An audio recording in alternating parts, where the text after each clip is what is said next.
In today's video, I'm going to teach you how to add EMA in TradingView. By the end, you'll know exactly how to place an exponential moving average on your chart so you can quickly gauge trend direction and momentum. An EMA is a moving average that gives more weight to recent price data, which makes it react faster than a simple moving average.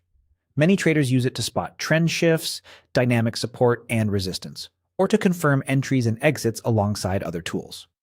Start with your chart open in TradingView. To begin, look toward the top of the chart area for the Indicators button. Depending on your layout, it may simply say Indicators, or it may appear as Indicators and Strategies. Click it to open the Indicators panel. This panel is where you can browse built-ins, community scripts, and strategies, but we'll go straight to the search so you can find what you need fast. In the search bar inside the Indicators panel, type EMA.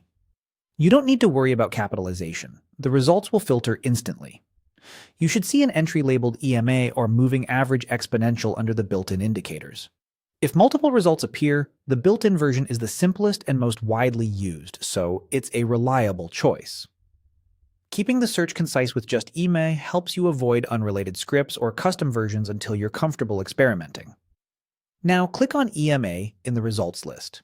As soon as you do, the indicator will be added directly to your chart as a line that follows price. You'll typically see a default period applied, and the line will appear over your candlesticks or bars. If you don't notice a change right away, glance at the left side of your chart for the indicator legend.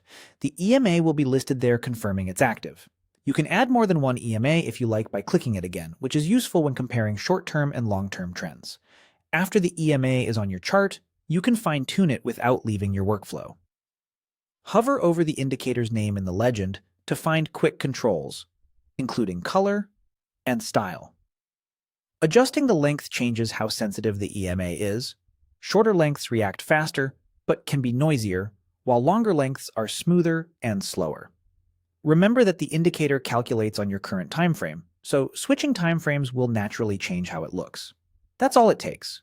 Open Indicators, type EMA, and click EMA. With those simple actions, you've equipped your chart with a responsive trend tool that can elevate your analysis. Thanks for watching, and enjoy exploring how the EMA complements your trading approach.